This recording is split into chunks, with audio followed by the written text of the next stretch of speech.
Uh-oh. Sounds like somebody's got a case of the Mondays. You are now listening to the Unscripted Ohio podcast, brought to you by Buckeye Grove. For all the latest Buckeyes news, analysis, reaction, and the best Ohio State community on the entire internet, head over to BuckeyeGrove.com or follow us on Twitter at Ohio State Rivals. Without any further delay, it's time to get unscripted. Broadcasting from Podcast Central, a place that is not his mother's basement. Hey, Mom! We get some meatloaf! We promise. Here's your host. Now, say my name. Kyle Lamb. Hey, Mom! The meatloaf! Welcome back to the Unscripted Ohio podcast, presented by BuckeyeGrove.com. It is a meandering Monday here in the studios of Unscripted Ohio. I'm your host, Kyle Lamb. Man, there's a lot of things I want to talk about. I have a smorgasbord of stuff that I want to go over. Just kind of some random bits and pieces, things from the weekend. A whole lot to talk about. Dwayne Haskins finishing third in the Heisman Trophy. Got some thoughts on that. I got a few things I want to talk about Will Grier sitting out the bowl game, the Camping World Bowl, or whatever it's called. He will not be playing. I have a few thoughts on that. Greg Schiano rumors, will he take the Temple job? Might he be on his way out as defensive coordinator? Will Alex Grinch take his place? We'll talk about that in the show, and a few recruiting bits and pieces that I would like to go over. Mark Gibler normally would be covering the recruiting angle, but we were not able to coordinate a segment here today, so I will fill in and just give some thoughts. I don't have the insight that Mark has when it comes to recruiting information, but I will do my best to put on my recruiting hat and be as informative and insightful as I can. And I hope that I will spread a little joy in this episode on recruiting. Also, Columbus Crew, I want to mention this here real fast. I'll start off with this. Great news if you are a Crew fan, even if you're not a Crew fan. If you live in the city of Columbus or you find yourself just rooting for Columbus sports, Central Ohio sports in general, you may have seen on Thursday it was announced by the city of Columbus that barring any last-minute unforeseen circumstances, Columbus will be getting a downtown soccer stadium in the Arena District just west of Huntington Park and Nationwide Arena. In that abandoned lot over there, it's owned by Nationwide Realty. They apparently are close to working out a deal. The stadium will be $230 million, I believe. It will be covered. All the direct costs of actually building it will be covered by the Haslam and Edwards families.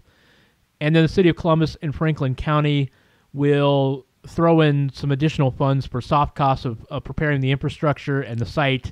And then also renewing and reorganizing the Mapfre Stadium site. They will keep Mapfre Stadium up and running, but that will turn into a community sports park with a bunch of fields and indoor facilities, basketball courts and that sort of thing. And of course, it will be the future training home of the Columbus Crew when the stadium opens up in 2021. So very exciting news there for the city of Columbus. It looks like the Crew is very close to officially being saved. I read somewhere where December 31st, I think, was the drop-dead date for Columbus to get the stadium stuff finalized, the new ownership in place and everything. So let's hope that comes to fruition like it sounds, but that is positive news, great news for the Columbus Crew, great news for the City of Columbus and Columbus Crew fans and City of Columbus sports fans. So Dwayne Haskins, I mentioned him being third in the Heisman. Let me preface this by saying I actually think that Dwayne Haskins finishing third is perfectly fair. I think Tua, despite his low snap totals, which, by the way, I have a real pet peeve about that I will get into in a second, because citing the low snap totals do kind of carry a negative connotation that you're trying to ignore the rate stats and some of the aggregate stats. And I'm fine. I don't think it's completely fair to use aggregate stats when you're looking at a race like this, because competition differs and, playing time differs. And it's not Tua's fault that they were so good that he didn't play in the fourth quarter much this year.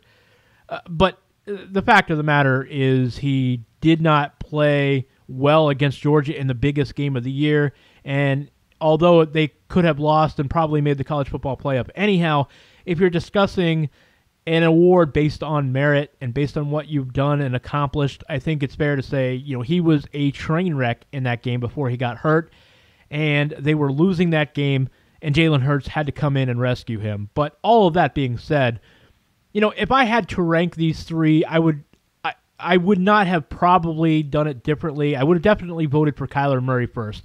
And I'll tell you why. Because Cuyler Murray, although he's not quite as good of a passer as Dwayne Haskins, and I don't think anybody is good as Dwayne Haskins. I think even Tua is not as good of a passer as Dwayne Haskins. I really believe that. I think at the next level, if you look at this in 8 years in the NFL, I think Dwayne Haskins will probably be a better passing quarterback in the NFL. I really believe that, despite the Tua hype, and he's good. Don't get me wrong. That's what I like about this Heisman Trophy presentation this year. Is I really truly liked all three guys. I thought they were all deserving of a Heisman, even Tua, with the bad game he had against Georgia. I still don't have a problem if he had won it. I would have been a little irritated by it, but I would have understood it. But I think Cuyler Murray, for me, despite the fact he is not quite on the same level as a passer as Dwayne, he's really, really close. But, man, he's just so electrifying. Look, I know there are some people out there saying, well, consider the competition. And it's a fair point. The Big 12 defenses are terrible. Cuyler Murray in Oklahoma did not really face a lot of good defenses. I think TCU was one of the best defenses they faced, followed by Texas. They just really didn't face many. I mean, you could argue Army was one of the best defenses that they faced early in the year when they won in overtime, and that's not saying a lot. And nothing against Army. Army is a decent team, but when Army is one of the best defenses you've faced all year, you've got a problem. And so I get that point, but Cuyler Murray, in addition to being incredibly efficient, throwing the ball this year, he had over 4,000 yards passing in his own right. He averaged 13.3 yards per attempt, the same number of Tua did. And Dwayne Haskins, by the way, averaged 10.4 yards per attempt, which is really good, compared to most quarterbacks. But Tua and Cuyler averaged 13.3 yards per attempt, and that's really incredible. But where Cuyler Murray, I think, sets himself apart is the fact he averaged 7.3 yards per rush. And that's really incredible because Lamar Jackson's Heisman Trophy winning year, his last year, he averaged 6.8 yards per rush. Michael Vick, back in his sophomore year at Virginia Tech, averaged 5.9, and Vick was one of the more explosive guys we had ever seen running the football at quarterback. J.T. Barrett averaging 5.6 his last year. Tim Tebow averaging 4.5, and I know Tebow is not on the level of some of these other guys as explosiveness, but he was a really good runner overall, straight-ahead runner, effective runner. But it just goes to show 7.3 yards per attempt compared to Lamar Jackson, Michael Vick, some of the best running quarterbacks we've ever seen in college football, and he blows them all away. So defense or not, I'm still taking Cuyler Murray, and that's nothing against Dwayne Haskins. I just think Cuyler was the best player in college football, the most explosive player in college football. I actually think that he earned the Heisman Trophy, and I would have probably voted Cuyler number 1, Haskins number 2, and Tua number 3, but I'm okay with Tua being 2 and Haskins being 3. What I don't like about this is I just don't like the lack of respect that Dwayne Haskins got from the media. He was an afterthought, and I know if you look at the final tally, I understand why he wasn't given as much attention, because when you look at the final totals, he finished 1,100 points behind Tua, who finished second, which and it was 300 points behind Cuyler Murray. So when you look at the results, Dwayne Haskins really didn't have a shot. I think we knew he didn't have a shot, but it's kind of a self-fulfilling prophecy, really, because the media did not give him a shot going in. There was no talk. Nobody waited to see how Haskins would perform in the Big Ten championship game. 30% of the votes were already in by the time he, kicked off against Northwestern and threw his first pass. So I don't think anybody really wanted to give Haskins a fair shot coming in.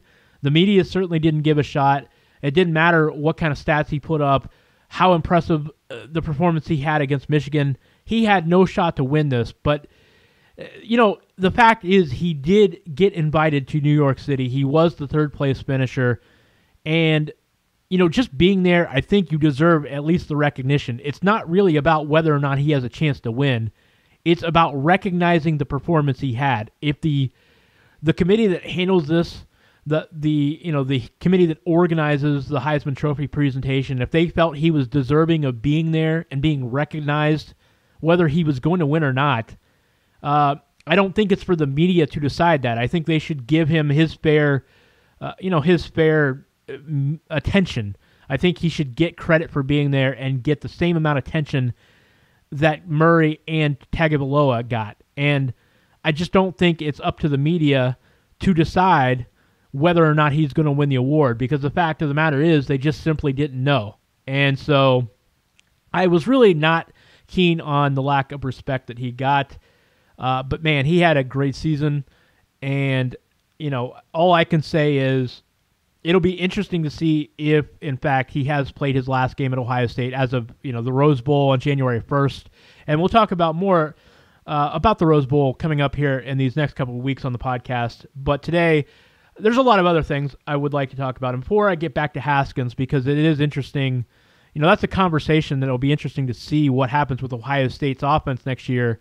Will Ryan Day take over controls like Lincoln Riley did at Oklahoma? Will he turn over the offense to Kevin Wilson if Wilson is back? Will Haskins be the quarterback, or will it be a race between Martell and Matthew Baldwin? That's something I want to talk about here. But one quick thing I wanted to point out, this controversy about Cuyler Murray and a tweet he made back in 2012 that was discovered. He had just turned 15 years old. This was on August 24th, 2012. He made a tweet where he referenced the Q word, and I'm not going to say it, but I think you can figure it out. It's considered a homophobic slur. I'll just spell it out that way. Look, he had just turned 15 years old 17 days prior. Real quick on this, I'm so irritated at people that go back and digging up the past social media history of athletes, professional and collegiate athletes, when they were teenagers. It's not that saying that word is okay. And I want to clarify this. It's not okay to say it, okay? It's offensive, and I wish that nobody would use that term, even teenagers. But here's the thing.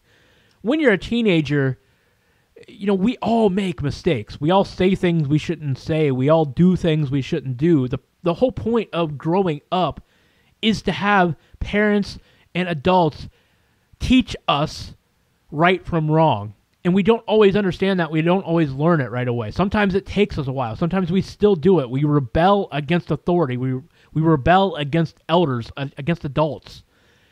So you can be wrong in saying something or doing something as a teenager, but we can still say after the fact, let's not hold it against you just because you did wrong. There's a difference between doing something that you think is wrong or that you just don't care when you're a teenager and doing something is wrong. Like committing a crime, a serious crime, hurting somebody, killing somebody, whatever. If you're 15, you know better. That's something that there's no excuse for that. You should still be punished for it. But when we're talking about using an offensive term like this 6 years after the fact, who cares? Okay, you can be wrong, and then later on, as an adult, we can say, okay, well, we see that he's become a productive member of society. Haven't been seeing Cuyler Murray say anything bad or do anything bad when he's at Oklahoma. He seems to be a model citizen, so that would give me, the hint. I would think that means he has grown up and he has matured. Okay, he's an adult now. He's 21 years old. He learned his lessons. Whatever things he may have said at 14 or 15 years old, it doesn't appear that it's become an ongoing problem. So, just my little pet peeve, but I really wish people would stop doing this. I like Cuyler Murray. He seems to be a good guy. I don't know him personally, but he doesn't seem like the guy that is really, a bad person, or I don't think he meant anything bad by that tweet when he was 15 years old. And even if he did, it doesn't seem like it's become a habitual problem. So, look, let it go. I'm not saying it's right, but like I said, there is a difference between making a mistake at 15 years old when you are growing up and maturing and actually being a mature adult and holding it against them as an adult. Whatever mistake he may have made at 15 years old, he's not making them now, seemingly. So let's let it go. So Dwayne Haskins, I mentioned this. Will he be back or not? He's clearly put up the most incredible season Ohio State has ever seen from a quarterback. He's 320 yards away from 5,000 yards passing. He's over 50 total touchdowns. He's closing in. He's got the potential of 50 passing touchdowns. I don't think he's going to make it, but he's going to be close. It really is interesting to see what is going to become of Ohio State offense. Because I tell you what, we know Urban Meyer loves Tate Martell. So let's assume for a second that Dwayne Haskins does go pro. And, for what it's worth, and I'm not trying to lead anybody on, I don't even think that he's decided that for sure. I know he made a tweet the other night that, I'll be honest, I read the tweet and I kind of thought, yeah, that sounded like he's going pro. Because he was thanking Ohio State. He said he's achieved everything he wanted to achieve, and it kind of seemed like that was his way of saying, I'm gone after this. He says that that's not the case, and I'll take his word for it. I don't think he's made up his mind for sure if he's going, but I think it's safe to say he will probably be the first or second quarterback taken in the NFL draft if he goes out. So he's probably gone. So let's just assume for a second that he will, in fact, leave. What does Ohio State do? We know Ryan Day is going to be the head coach. And as I said, the key here, will Ryan Day continue calling plays like Lincoln Riley does, or will he leave that to Kevin Wilson or somebody else? And we know that Urban is gone, and Urban has a man crush on Tate Martell. I said this when Matthew Baldwin signed last year. I think Matthew Baldwin looks like a tremendous prospect, and I know he doesn't have the playmaking ability that Tate Martell does with his feet, but he can run a little bit too. I wouldn't be shocked if Matthew Baldwin got a chance to compete with Tate Martell for the job next year if Haskins is gone. And if he's as good as I think he's going to be, they've got a really interesting decision on their hands because Martell is certainly the playmaker, but I think Matthew Baldwin long-term is going to be a really, really good passer if he's given the chance. So that's just going to be one of many things that we'll talk more about in the offseason. There's not a lot we can say about it right now because we have to see if Haskins is in fact back or not. But that is just one curious thing that I will be paying attention to when we learn whether Haskins will return. Because if not, I think Martell and Baldwin are shaping up for a very interesting quarterback race. So, speaking of quarterbacks, another pet peeve I would like to discuss, if you will permit me and grant me a few minutes on this. Will Grier has announced that he will be sitting out the Camping World Bowl for West Virginia University, and instead he will be focusing and getting ready on going pro in the NFL. And this is a divided issue. There are a lot of people with their own thoughts on this. Look, I don't begrudge anybody for going pro. I don't begrudge anybody for doing what's best for their future. But I will say, I've never really been one of the people that says this is a meaningless game and a player should sit. And I think that it's unfair to teammates to quit, and it is quitting on your team before the end of the season. Look, if these games are meaningless, first of all, does it concern anybody that people are just drawing arbitrary lines in the sand and saying, well, this game is meaningless, this game is meaningless, this game is not meaningless? What decides that? Is it just if it's a playoff game, it's not meaningless? If it's anything else, it's meaningless? Is that the line in the sand? Because I'm a little confused here. We're talking about, in some cases, Fiesta Bowl, Rose Bowl, other bowls that are not part of the playoff. People are talking about this as if they're meaningless. And I'm a little confused by this sentiment because I got to be honest, it's like if they're meaningless, why are schools being paid $40 million to appear in some of these other bowls, and $20 million and $10 million? Why are hundreds of thousands of people watching these games? TV ratings as they are, these bowl games are on because they're making money. They're making money because 4 million, 5 million, 6 million, 7 million people are watching these quote-unquote meaningless games.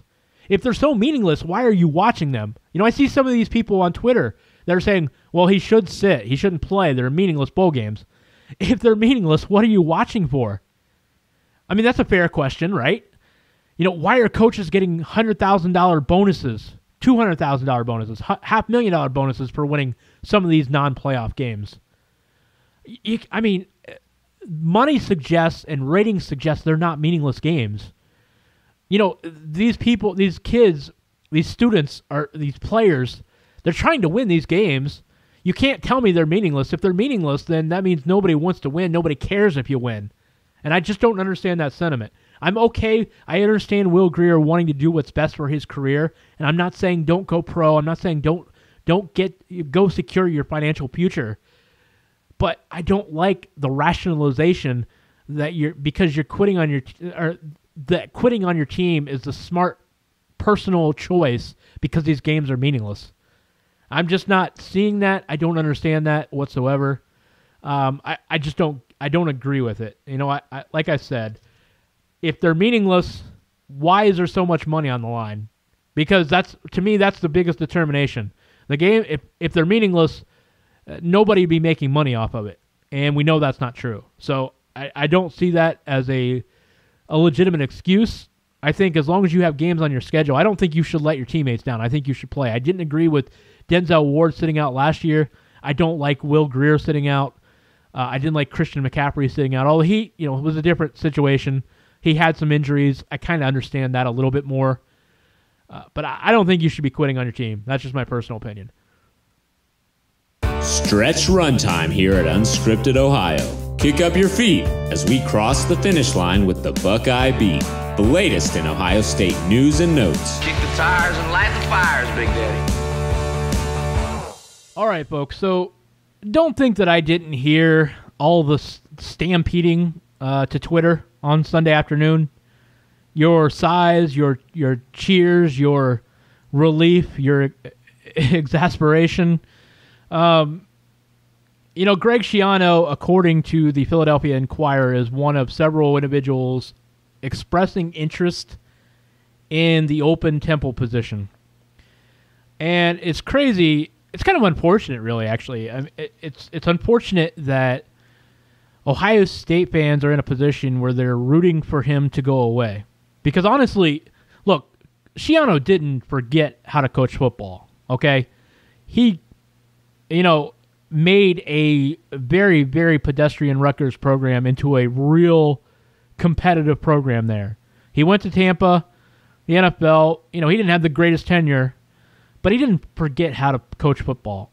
And I don't think his issue is a lack of knowledge. I think there's some stubbornness here. I think part of the problem is I think there was such a reluctance to change with things that clearly were not working, because I think, football coaches by nature are very stubborn.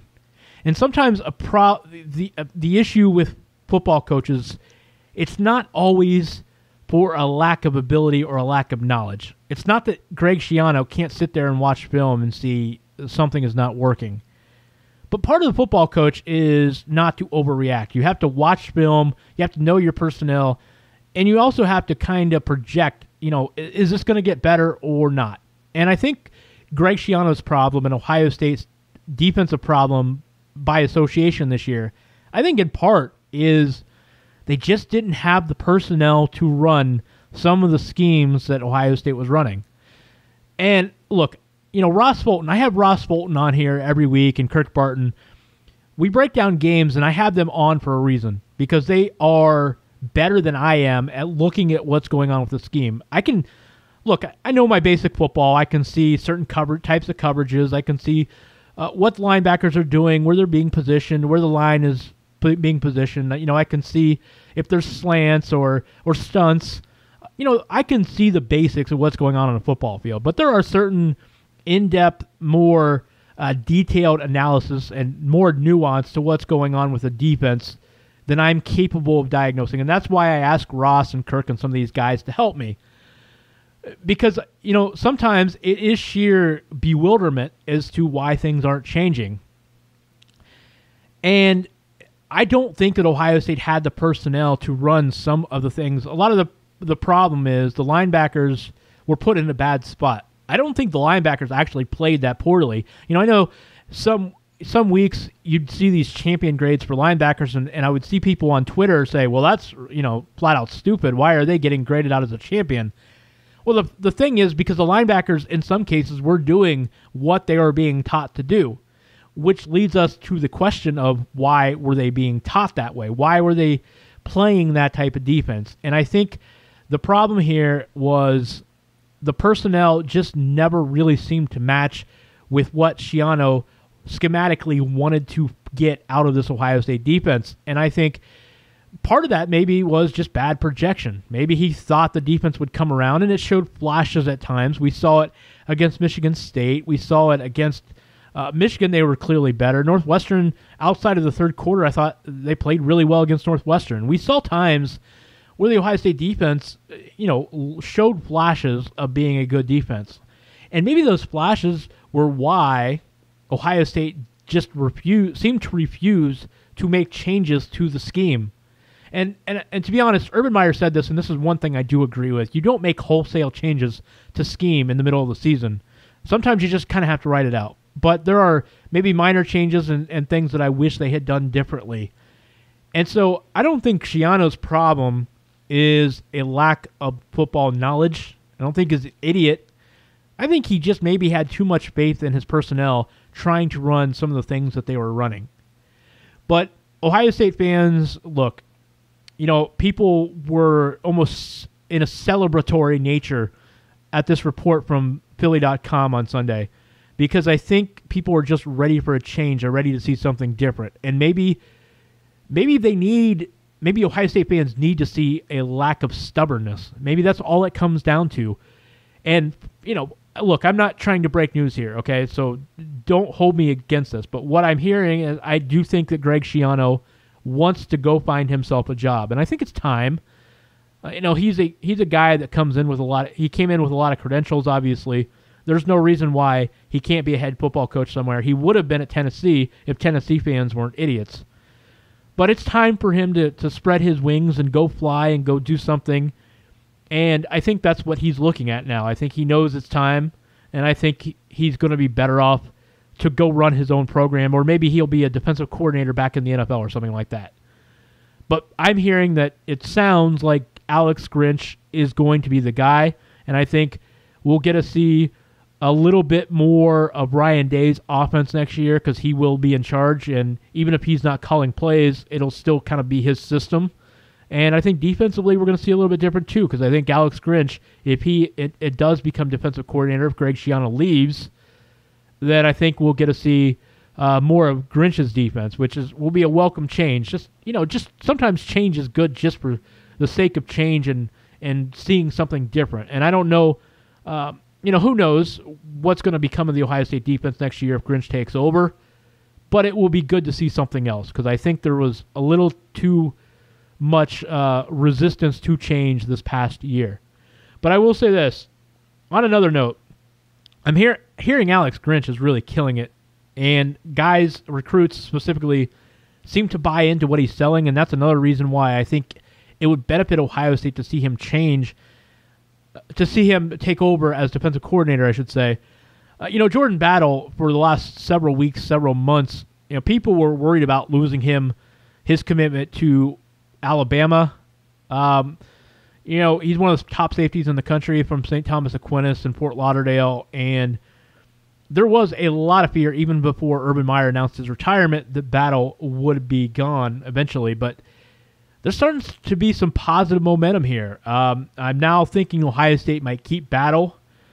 There's some positive momentum with Zach Harrison. I'm telling you, I think, I've always been of the opinion, and I said this with Mark a couple weeks ago, it's not that I didn't hear the Michigan rumors, all the winds blowing in that direction. It's not that I didn't hear and understand that he's very impressed by Michigan this year. But he's one of those guys, even though it's not so much about being a Buckeye fan, he's just one of those guys, like, I would believe him going to Michigan and spurning Ohio State when I actually saw it. And I haven't seen it, and until it happens, or if it happens, I'm not going to believe it. And so I think when Ohio State is all said and done and they get out of this, I think most of these 19 guys are going to stick. I know, Doug Nestor, the guard, the 6'6", 300-pound guard from West Virginia, he's already said he will not enroll early at Ohio State, but he's sticking with his commitment to wait and see. That one doesn't sound good. I think, although he's going to take some more visits, to me it kind of sounds like Doug Nestor will wind up somewhere else. But some of these other guys, Harry Miller I think is solid. We know Garrett Wilson is solid. We know Cade Stover is going to be a Buckeye when all is said and done. So I think if Ohio State can keep Jordan Battle and get Zach Harrison out of this, they got to be pretty happy. And, Ryan Day will have plenty of time to make good with the 2020 class. The 2020 class looked like it was going to be epic until the Urban Meyer retirement. Now all of a sudden it's really, really shaky. But Ryan Day and his staff will have plenty of time to straighten that out. So if you're an Ohio State fan, I think right now your main concern is keeping guys like Battle and Miller and Nestor and Wilson, keeping them in the fold, and then, maybe grabbing Zach Harrison here this month, and then turning your attention to the 2020 guys, because I think that's your best case scenario. But I'll be really interested to see how this plays out. I think with Larry Johnson staying on most likely as defensive line coach, if Grinch takes over at DC, maybe you keep Kevin Wilson on board as offensive coordinator. I think the pieces are there. I think you're going to keep most of these recruits in the fold, and I think the 2020 class will gain momentum again, especially if Paris Johnson stays on, because he's been such a vocal and important leader for Ohio State in that 2020 recruiting class. If they can keep Paris Johnson, who visited over the weekend, and I hope to have Mark on later this week, and we will touch base with how that visit went, and we'll talk more about some of these other guys with Mark. But I will be interested to see, because I think if Paris Johnson stays on the fold, look, I think that 2020 class will gain momentum again, and I think all will be well. But right now, the attention for Ryan Day and his staff is definitely keeping this 2019 class intact. It's not a great class, but it's on the verge of being a top 10 class, and that's all you can ask for right now, considering how inconsistent and wishy-washy it's been throughout this entire senior year process. So anyhow, that's going to wrap things up for me today. I appreciate the listen here on Unscripted Ohio Podcast. Like I said, Friday we'll be back. We'll talk more Ohio State, Washington, more Dwayne Haskins. Mark Gibler hopefully will be back, and we'll get into some recruiting. So catch me on Twitter at KYLam8. Of course, you can catch Unscripted Ohio every Monday and Friday on BuckeyeGrove.com. You can find and follow us, subscribe on SoundCloud, iTunes, Google Play, and Stitcher. And please rate and review us if you would, so that we can expose more people to the show. I know, that's maybe you don't want to expose your family and friends to the show, but I hope you will. I hope more people will come on board and make us a part of their work week. So that's going to do it. We will be back on Friday with more previewing Ohio State, Washington, more recruiting, all that jazz. Have a good work week, everybody. Catch you again on Friday. You can get new episodes of Unscripted Ohio on Mondays and Fridays exclusively at BuckeyeGrove.com or anytime on SoundCloud, iTunes, Google Play, or Stitcher. Be sure to subscribe to stay up to date on all things Ohio State.